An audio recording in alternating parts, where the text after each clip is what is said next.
السلام علیکم ورحمۃ اللہ وبرکاتہ۔ ہماری گفتگو چل رہی ہے سورہ انعام کی آیت نمبر 92 اور 93 سے متعلق۔ اللہ تبارک و تعالی نے ارشاد فرمایا، اعوذ باللہ من الشیطان الرجیم، بسم اللہ الرحمن الرحیم، وَهَذَا كِتَابٌ أَنزَلْنَاهُ مُبَارَكٌ، اور یہ ہے برکت والی کتاب کہ ہم نے اتاری، یعنی قرآن مقدس۔ اور یہ ہے برکت والی کتاب کہ ہم نے اتاری، مصدق الذی بین یدیہ ولتنذر ام القری ومن حولہا، تصدیق فرماتی ان کتابوں کی جو آگے تھیں، اور اس لیے کہ تم ڈر سناؤ سب بستیوں کے سردار کو۔ ام القری مکہ مکرمہ ہے، کیونکہ وہ تمام زمین والوں کا قبلہ ہے۔ ومن حولہا والذین یؤمنون بالآخرہ، اور جو کوئی سارے جہان میں اس کے گرد ہیں، اور جو آخرت پر ایمان لاتے ہیں اور قیامت و آخرت اور مرنے کے بعد اٹھنے کا یقین رکھتے ہیں، اور اپنے انجام سے غافل و بے خبر نہیں۔ یؤمنون بہ وہم علی صلاتہم یحافظون، اس کتاب پر ایمان لاتے ہیں اور اپنی نمازوں کی حفاظت کرتے ہیں۔ اس کتاب پر ایمان لاتے ہیں اور اپنی نمازوں کی حفاظت کرتے ہیں۔ ومن اظلم ممن افترى علی اللہ کذبا، اور اس سے بڑھ کر ظالم کون جو اللہ پر جھوٹ باندھے اور نبوت کا جھوٹا دعویٰ کرے۔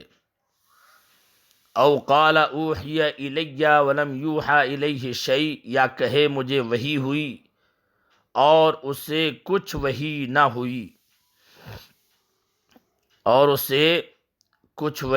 ہوئی، شان نزول، یہ آیت مسیلمہ کذاب کے بارے میں نازل ہوئی، جس نے یمامہ علاقہ یمن میں نبوت کا جھوٹا دعویٰ کیا تھا۔ قبیلہ بنو حنیفہ کے چند لوگ اس کے فریب میں آ گئے تھے۔ یہ کذاب زمانہ خلافت حضرت ابو بکر صدیق میں وحشی قاتل امیر حمزہ رضی اللہ تعالیٰ عنہ کے ہاتھ سے قتل ہوا۔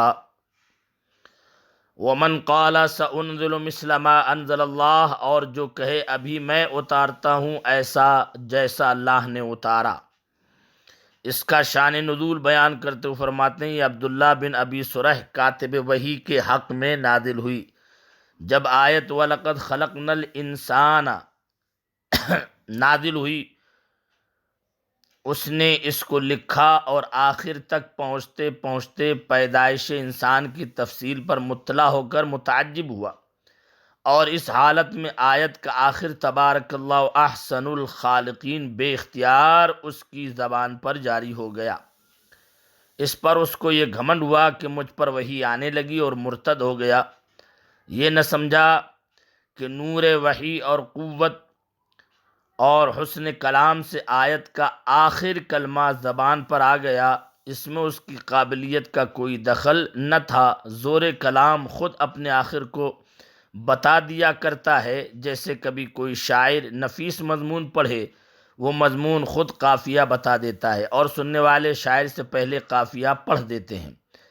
ان میں ایسے لوگ بھی ہوتے ہیں جو ہرگز ویسا شعر کہنے پر قادر نہیں، تو قافیہ بتانا ان کی قابلیت نہیں، کلام کی قوت ہے۔ اور یہاں تو نور وحی اور نور نبی سے سینے میں روشنی آتی تھی، چنانچہ مجلس شریف سے جدا ہونے اور مرتد ہو جانے کے بعد پھر وہ ایک جملہ بھی ایسا بنانے پر قادر نہ ہوا جو نظم قرآنی سے مل سکتا۔ آخر کار زمانہ اقدس ہی میں قبل فتح مکہ پھر اسلام سے مشرف ہوا۔ وَلَوْ تَرَىٰ إِذِ الظَّالِمُونَ فِي غَمَرَاتِ الْمَوْتِ وَالْمَلَائِكَةُ بَاسِطُو أَيْدِيهِمْ، اور کبھی تم دیکھو جس وقت ظالم موت کی سختیوں میں ہیں اور فرشتے ہاتھ پھیلائے ہوئے ہیں، ارواح قبض کرنے کے لیے جھڑکتے جاتے ہیں اور کہتے جاتے ہیں، اخرجوا انفسکم، کہ نکالو اپنی جانیں، اخرجوا انفسکم، نکالو اپنی جانیں، الیوم تجزون عذاب الہون بما کنتم تقولون علی اللہ غیر الحق، آج تمہیں خواری ذلت کا عذاب دیا جائے گا، بدلہ اس کا کہ اللہ پر جھوٹ لگاتے تھے اور نبوت اور وحی کے جھوٹے دعوے کر کے اور اللہ کے شریک اور بیوی بچے بتا کر نبوت کے جھوٹے دعوے کرتے تھے۔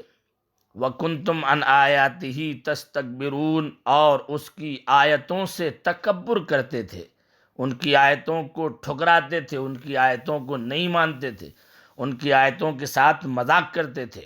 وَكُنْتُمْ عَنْ آيَاتِهِ تَسْتَكْبِرُونَ، اور اس کی آیتوں سے تکبر کرتے۔ اخرجوا انفسکم، نکالو اپنی جانوں کو، نکالو اپنی جانوں کو۔